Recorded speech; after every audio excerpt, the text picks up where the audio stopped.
ஆண்டவர் விரும்புறது அமைதியான குடியிருக்கிறது. அப்போ பிரச்சனைக்கு நம்ம முற்றுப்புள்ளி கண்டிப்பா வச்சே வைக்கணும். அது யார் கையில இருக்குது அப்படின்னா, பிரச்சனை வராம இருக்கணும்னா, ஆண்டவரை சார்ந்து இருக்கணும்னா பெண்கள் மிக முக்கியம். நீதிமொழிகள் 14:1 நீதிமொழிகள் 14:1 சொல்லுது, புத்தியுள்ள ஸ்திரீ தன் வீட்டை கட்டுகிறாள், புத்தி இல்லாத ஸ்திரீயோ தன் கைகளால் அதை இடித்து போடுவாள். நம்ம முதல் படிச்சோம் வீட்டை கர்த்தர் கட்டுகிறாருன்னு படிச்சோம். ஆனா இங்க அதே கர்த்தர் பெண்களை நம்பி இருக்கிறார், வீட்டையே கொடுத்திருக்காரு. வீட்டை பெண்களை நம்பி கொடுத்திருக்காரு. எந்த பெண் ஞானமா இருக்கிறாளோ, ஒரு நிதானமா விவேகமா அறிவு வேற ஞானம் வேற. அறிவுங்கிறது நிறைய காலேஜ் மேல காலேஜ் படிச்சா அறிவு வந்துடும். ஆனா ஞானம்ங்கிறது ரெண்டுக்கும் உள்ள சின்ன வித்தியாசம் என்னன்னா, இருக்கிற அறிவை எப்படி யூஸ் பண்றதுன்னு தெரிஞ்சா அவங்கதான் ஞானம். இருக்கிற அறிவை எப்படி, இங்கிலீஷ்ல கூட நாங்க பைபிள் காலேஜ் படிக்கும்போது அந்த வார்த்தை அப்படிதான் சொல்லி கொடுப்பாங்க. நாலேஜ்ங்கிறது வேற, விஸ்டம் வேற. நாலேஜ்னா அப்படி அறிவு, புக்கு நிறைய படிச்சா அறிவு வந்துடும்.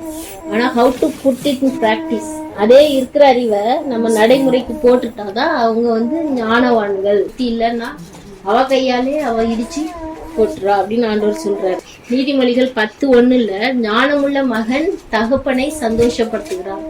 நம்ம ஆண்டவர் அப்பா, நம்ம எல்லாருமே பிள்ளைகள். குடும்பத்தை எப்படி நடத்துறோங்கிறது அப்போ ஞானம் உள்ள மகன். அப்ப என் மகன் ஞானம் உள்ளவனா இருக்கிறானோ அதையும் ஆண்டவர் எட்டி பாக்குறாரு. நீதிமொழிகள் 24:3-4 இந்த வசனத்துல அப்புறம் நீங்க இப்படி எழுதி வச்சுக்கிட்டு திருப்பி அதை படிங்க. வீடு ஞானத்தால் கட்டப்படும். சப்போஸ் ஆண்டவர் பேச்சை கேட்காம வீடு ஆண்டவரால நிரம்பி இருக்காம இருந்தா, ஆண்டவர் என்ன கோவிச்சுக்குவாரா, தண்டனை கொடுப்பாரா? ஆசீர்வாதம் தடப்படும். ஆசீர்வாதம் என்ன ஆகும்? நாள் இழுத்துட்டே போகும். இன்னொரு 10 வருஷம். பாவின் அன்பு. நம்ம ஆண்டவருடைய அன்பு என்னது? என் பொண்ணே பைபிளை படிக்காம அடம் பிடிச்சிட்டே இருக்குது. வேண்டான்னு தள்ளி விட்டுறவா? வீட்டை விட்டு தள்ளலாமா? ரொம்ப அடம் பிடிக்குது, இது வேற மாதிரி இருக்குது, சரியா இல்ல, தள்ளு. அதான் அப்பா அம்மாவுடைய அன்பு. பிள்ளைகளை எப்படி ட்ரீட் பண்றோம் நம்ம.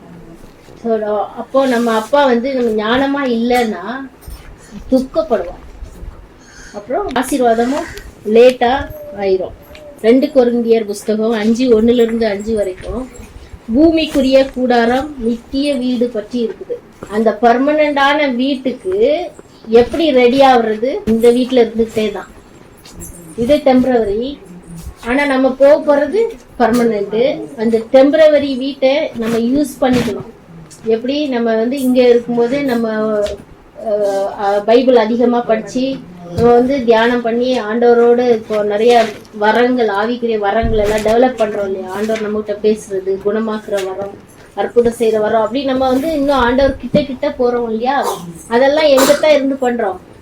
இந்த வீட்டுலதான் இருந்து பண்றோம். அப்போ இந்த வீட்டுல இருக்கும்போது உலகத்தார நீங்க பார்க்கும்போது சுயநலவாதிகள் அவங்களுக்கு அவர் நினைச்சிட்டு இருக்காங்க இந்த வீடு பர்மனன்ட், உலகத்துல இருக்க வீடு அப்படின்னு நினைச்சிட்டு தான் அவங்க எவ்வளவு மேல மேல ஆசை. போதும், இப்ப எவ்வளவு வேணுமோ அவ்வளவுக்கு வேலை செய்யணும் அப்படிலாம் இல்ல. மேல மேல பண ஆசை, பொருள் ஆசை, அப்புறம் பதவி ஆசை. ஒரு இருதயம் இருக்கும், அந்த இருதயத்துல ஒரு சேர் இருக்கும். அந்த சேர்ல எஸ்ன்னு போட்டிருக்கோம். சேரோட காலுக்கு கீழே சி. அவ்வளவுதான் அந்த படம். அப்படின்னா எஸ்னா செல்ஃப், சுயம். சீனா கிறிஸ்து. எந்தெந்த இருதயம் எல்லா இருதயமும் சேர் இருக்கா. நம்ம இருதயத்துல யார் இடம் பிடிச்சிருக்கா? நம்முடைய செல்ஃப், சுயம் இடம் பிடிச்சிருந்துன்னா இயேசு கிறிஸ்து ஆட்டோமேட்டிக்கா கீழே போயிடுவாங்க. இப்ப சொல்லிட்டு இருக்கிறது எல்லாமே கிறிஸ்தவர்கள். ஹிந்துக்கள் மற்ற புறஜாதியர் இருதயத்துல ஆண்டவருக்கே இடம் இல்லை. அவர் வெளியில அவுட். இருதயத்துல இயேசுக்கு இடமே இல்லை. அவங்க கிறிஸ்தவர்களே, நான் சர்ச்சுக்கு போயிட்டு கிறிஸ்தவன் ரொம்ப வருஷமா இருந்துட்டு இருதயத்துல இயேசு இல்லாம சுயம் உட்கார்ந்துட்டு இருக்கோம். நான் நல்லா இருக்கேன், என் பிள்ளைங்க நல்லா இருக்கும். பைபிள் சொன்னதெல்லாம் செய்யவே மாட்டாங்க. என்னது பைபிள் என்ன சொல்லுது? நம்ம எல்லாரையும் கேர் பண்ணணும், சுற்றில இருக்கவங்கள கேர் பண்ணணும், ஏழைகளுக்கு உதவி செய்யணும். பைபிள் ரெகுலரா காலையில சாயங்காலம் படிக்கணும், மனப்பாடம் செய்யணும், சபை போதகருக்கு கீழ்ப்படியணும், சபையில பங்கு பெறணும், சபை ஊழியத்துல பங்கு பெறணும். இதெல்லாம் வந்து பைபிள் சொல்லுது. பிள்ளைகள் வந்து வளர்க்குறதோ அதெல்லாம் பைபிள் சொல்லுது. அது இல்லாம சுயம் இதே யோசிச்சு சுயமே யோசிச்சா அந்த சேர்ல எஸ் உட்காந்துருக்கும், எஸ் சி வந்து ஆட்டோமேட்டிக்கா கீழே போய் உட்காந்துருவாரு. இன்னும் சில இருதயத்துல சேர்ல சி உட்காந்துருக்கும், எஸ் ஆட்டோமேட்டிக்கா கீழே உட்காரு. இப்போ நம்ம இருதயத்துல எஸ் எங்க இருக்கணும்? செல்ஃப் சுயம் கீழே தரையில உட்கார்ந்து இயேசுவின் காலடியில உட்காரணும். இயேசுவின் காலடியில உட்காரும் போது ஒவ்வொரு நாளும் அவர் சொல்றதை நம்மளால கேட்க முடியும். அவர் வந்து நிறைய பேசுவார். நம்ம ஏசப்பா வந்து அமைதியான ஆள் இல்லை. எப்பவுமே ராத்திரி வந்து நம்ம கிட்ட பேசுவார். ஏன்னா அந்த இருதயம் சோல் நம்ம ஆவி வந்து அப்பதான் ஒரு அமைதிக்கு வரும். எல்லா வேலையிலும் இருக்கிறோம். அந்த கான்சென்ட்ரேஷன் தான் மெயின்.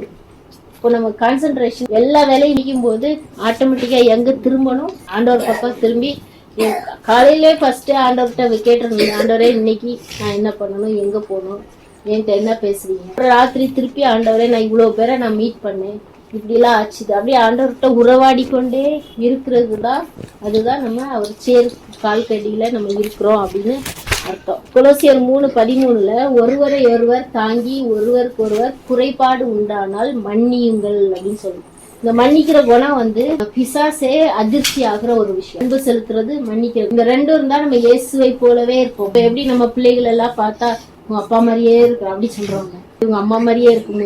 அதாவது பவுல் கூட ஒரு வசனத்துல அந்நிய ஜனங்கள் வந்து பவுல அவருடைய கூட இருந்த ஆட்களை குட்டி தேவர்கள் அப்படின்னு சொல்லுவாரு. அப்போ இயேசு மாதிரியே இருக்கணும்.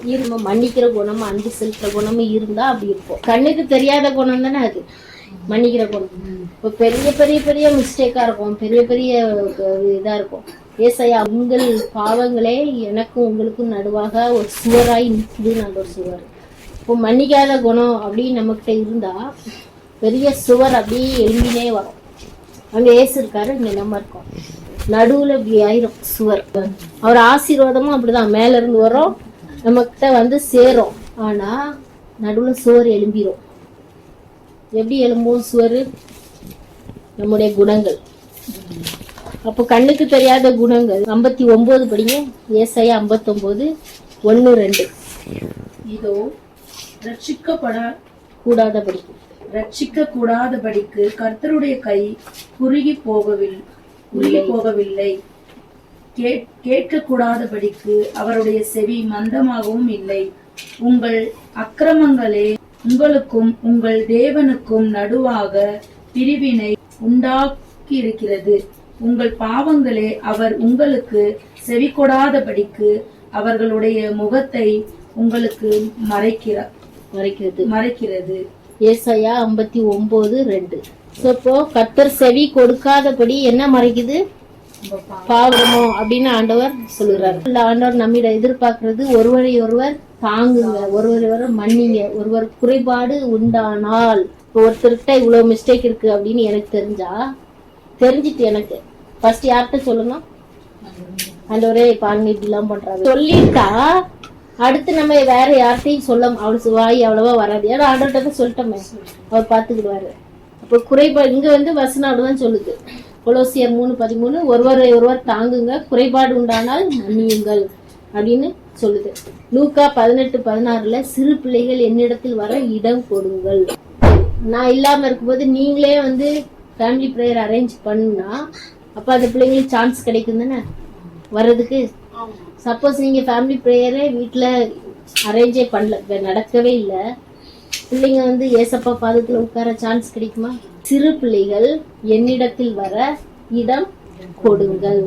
அப்போ இடம் கொடுக்கறது பெரியவங்க கையில தான் இருக்கு. நம்ம தனியா கூப்பிட்டு வச்சு இந்த பிள்ளைங்களை தனியா கூப்பிட்டு வச்சு இப்படி இரு அப்படி இரு அப்படி அது ஒரு பர்சனல், அது வேற.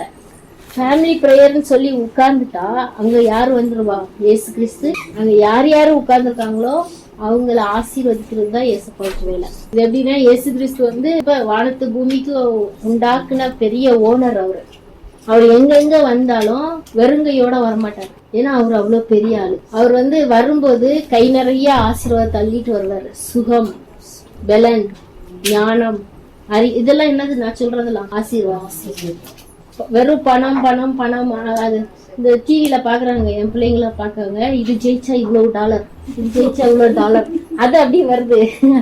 இது ஜெயிச்சிட்டா டாலர் டாலர் டாலர் டாலர் டாலர்னே அவங்க எல்லா மனசையும் திருப்பி விட்டுறாங்க. டாலருக்காவே வாழ்ந்துட்டு கிடக்கானுங்கடா அவங்க எல்லாம். யூடியூப்ல சம்பாதிக்கிறானுங்க, வெறும் டாலரா கிடைக்குது. டாலர்னால வாழ்க்கை நடத்த முடியும். எல்லாம் அப்பதான் இதா நல்லா ட்ரெஸ் வாங்க முடியும், அப்பதான் நல்லா இருக்க முடியும். பத்தியா பைபிள்ல சொல்லியிருக்கிற உண்மையான ஆசீர்வாதம் அது யாருக்குமே தெரியாது. டாலர் தான் தெரியுது, உலகத்துக்கே அதான் தெரியுது. கடைசி காலத்துல இருக்கோம். மக்களை அப்படி திருப்பிட்டு போயிட்டான். தேவை வேற. அப்புறம் இன்னொன்னு வந்து ஆடம்பரம்காகவே மக்கள் வந்து வாழ ஆரம்பிச்சிட்டாங்க அப்படின்னு சொல்லி நான் சொல்லிடுவேன். அப்போ உண்மையான ஆசீர்வாதம் ஃபேமிலி பிரேயர் அரேஞ்ச் பண்ணா அங்க வந்து ஆண்டவர் இறங்கும் போது அவர் கண்ணு யார் மேலாம் படும்? பிள்ளைங்களுக்கு தேவையான ஞானத்தை சுகத்தை கர்த்தர் ஆட்டோமேட்டிக்கா கொடுத்துருவாங்க. ஸோ இதான் நம்ம ஆண்டவர். அதனால நம்ம அடிக்கடி இயேசு நாமத்துல கூடணும். அடிக்கடி இயேசு நாமத்துல கூடும்போது அங்க இயேசு கிறிஸ்து இறங்கி அதை வசனம் சொல்லுது, எங்கே 2 பேர் 3 பேர் என் நாமத்தினால் கூடி இருக்கிறீங்க அங்கே அவர்கள் மத்தியில. சோ இப்படிதான் நம்ம குடும்பத்துல இயேசு கிறிஸ்துவ முதலாவது நம்ம வரவேற்க பழகிக்கிடணும். வீட்டை கட்ட அவர் உதவியோட கட்ட பழகிக்கிடணும். நம்ம வீட்டை கட்ட இந்த மன்னியாத தன்மை குறைபாடு எல்லாமே ஆட்டோமேட்டிக்கா நீங்கிரும். ஆண்டவருடைய ஆசீர்வாதம் ஆலோசனைகள் நமக்கு கிடைக்கும். நம்ம வந்து எப்போதுமே ஆண்டவரை சார்ந்து இருக்கும்போது கர்த்தர் பெரிய ஆசீர்வாதங்களை தருவார். ஸோ இந்த குடும்பத்தை ஆசீர்வதிக்க முடியாது நம்ம ஆண்டவரோட ஜெபம் பண்ணி வீடு ஆண்டவரை ஞானத்தால் கட்ட போறோம்ப்பா. ஏசப்பா எங்களுடைய ஆண்டவரை முயற்சியால எங்களுடைய ஆண்டவரை திறமையினால எங்களுடைய பேச்சினால வீடு கட்டப்படக்கூடாது. ஆண்டவரை ஞானத்தால கட்டப்படும். ஞானத்தின் ஊற்று நீர் கட்டாவே. ஏசப்பா உங்களுக்கு செவி ஆண்டவரை எப்பொழுது திறந்திருக்கிறது. அப்பா நீங்க பேசுறதை கேட்க எங்களுக்கு ஞானத்தாரும் கத்தாவே. பாதத்துல உட்கார எங்களுக்கு ஞானத்தாரும் கத்தாவே. வீட்டுல குடும்பமா இருக்கார ஞானத்தாரும் கத்தாவே. ஏசப்பா ஆண்டவரை வீடு அப்பா நீர் ஏற்படுத்தி இனிமேல் வரும் நாட்களிலும் அப்பா ஆண்டவரே உங்களுடைய ஆண்டவரே கரத்தை நாங்கள் நோக்கி இருக்கிறோம் அப்பா. ஆண்டவரே அவங்க தேவைகளை எல்லாம் பூர்த்தி செய்வேன் ஜெபிக்கிறேன் அப்பா. குறைகள் இயேசுவின் நாமத்துல நீங்கட்டும் கத்தாவே. ஆண்டவரே குறைகள் இருக்கக்கூடாது அப்பா. ஆண்டவரே அவங்களை அப்பா இம்மட்டும் நடத்தின தேவன் ஆண்டவரே உம்மீது அதிகமாய் விசுவாசத்தை வைக்க ஆண்டவரே வாயில விசுவாசமான வார்த்தைகளை பேச உதவி செய்யுங்க. ஆண்டவரே நாளுக்கு நாள் அப்பா ஆண்டவரே அவங்க சோர்ந்து போன வார்த்தை அல்ல அப்பா. விசுவாசமாய் தைரியமாய் சந்தோஷமாய் பேச உதவி செய்யுங்க. நிறைய வசனங்களை பைகாட் பண்ண கத்தாவே கற்றுக் கொடுக்கணும் கத்தாவே. ஏசப்பா அந்த வசனங்களை ஞாபகத்துல வைக்க அவங்க ஃப்ரெண்ட்ஸ் வட்டாரத்துல எல்லாம் வசனங்களையே பேச உதவி செய்யுங்க ஏசப்பா. ஆண்டவரே இந்த பிள்ளைகள் எல்லாம் கத்தாவே விலகினவராய் அப்பா இருந்தா இப்பொழுது அப்பா உங்களுடைய கரம் இறங்கட்டு கத்தாவே. ஏசப்பா பலப்படுத்துங்க கத்தாவே. வாழ்க்கையை ஆசீர்வதித்து கொடுங்க கத்தாவே. வீட்டுக்கு அவன் ஆசீர்வாதமாய் மாறட்டும். காரியங்களை நீர் செய்ய வேண்டுமாறு ஜெபிக்கிறேன். வேண்டுவதற்கு மேலாய் பதில் தருகிற தேவன் நீர் ஏசப்பா. ஆண்டவரே இந்த முழு வீட்டை அப்பா ஆண்டவரே உம்முடைய சமூகத்தில் தருகிற அம்மாவுக்காக நன்றி ஏசப்பா. அல்வின் அம்மாவுக்காக நன்றி அப்பா. பேருக்காக நன்றி ஏசப்பா. ஆண்டவரே அவங்களுக்கு கடந்து போய்கொண்டிருக்கிற அந்த புயல் காற்று அப்பா ஆண்டவரே எந்த விதமான கசப்பு பாடுகள் இருந்தாலும் உங்களுடைய சமூகத்துல டெய்லி அது ஜெபத்துல இறக்கி வைக்க உதவி செய்யலாம். வாரத்தை எல்லாம் உங்களுடைய சமூகத்துல இறக்கி வைக்க உதவி செய்யுங்க ஏசப்பா. உங்களை வழிகாட்டுங்க கர்த்தாவே. வீடு ஒரு அமைதியான வீடா இருக்கட்டும் அப்பா. சமாதானம் நிரம்பி இருக்கட்டும் கர்த்தாவே. கூச்சலும் சண்டைகளும் பிரிவினைகளும் இருக்கக்கூடாது ஏசப்பா. நீர் தங்குற வீடா இருக்கட்டும் கர்த்தாவே. மெல்லினும் சாதாவுக்காக ஜெபிக்கிறேன் ஏசப்பா. பக்கம் வருவதற்கு ஆண்டவரே நீர் வழிவாசலை திறங்க வேண்டுமாறு ஜெபிக்கிறேன் ஏசப்பா. நீரே மெய்யான தேவன் என்பதை கண்டுகொள்ள உதவி செய்யுங்க ஏசப்பா. இதுக்காக தொடர்ந்து டெய்லி நாங்க ஜெபிக்க எங்களுக்கு ஞானத்தை தாங்க கர்த்தாவே. ஆண்டவரே அந்த ஆத்துமாப்பா நீங்க இல்லாம அப்பா நரகத்துக்கு நேராய் போய்விடக் கூடாது. ஆண்டவரே உங்க பக்கம் வரட்டும் கர்த்தாவே. இயேசுவை கண்டு கொள்ளட்டும். நீர் அவர்களோடு பேசுங்க கர்த்தாவே. இதை நேராய் அவர்களை சந்திக்க கர்த்தாவே. ஆண்டவரே இயேசுவை சந்திச்சேன்னு அவங்க சொல்ல உதவி செய்யுங்க. ஆண்டவரே எப்பேற்பட்ட ஆண்டவரே ஜனங்களை நீர் தொடுகிறீர் சந்திக்கிறீர் அப்பா. அந்த தாத்தாவை நீங்க தொட வேண்டுமாறு பக்கம் வர வேண்டுமாறு ஜெபிக்கிறேன் கர்த்தாவே. ஆலயத்துக்கு ரெகுலராய் வருகிற ஒரு மனுஷன் விசுவாசியாய் அவர்களை மாற்ற வேண்டுமாறு ஜெபிக்கிறேன். ஆண்டவரே பெரிய காரியங்களை செய்யுங்க. சமூகத்திலே ஒப்பு கொடுக்கிறேன். முழு குடும்பத்தை ஒப்பு கொடுக்கிறேன். நீரே அப்பா ஆண்டவரை பொறுப்படுத்திக் கொள்ளும். இயேசு கிறிஸ்து மூலம் ஜெபிக்கிறேன் நல்ல பிதாவே. ஆமென்.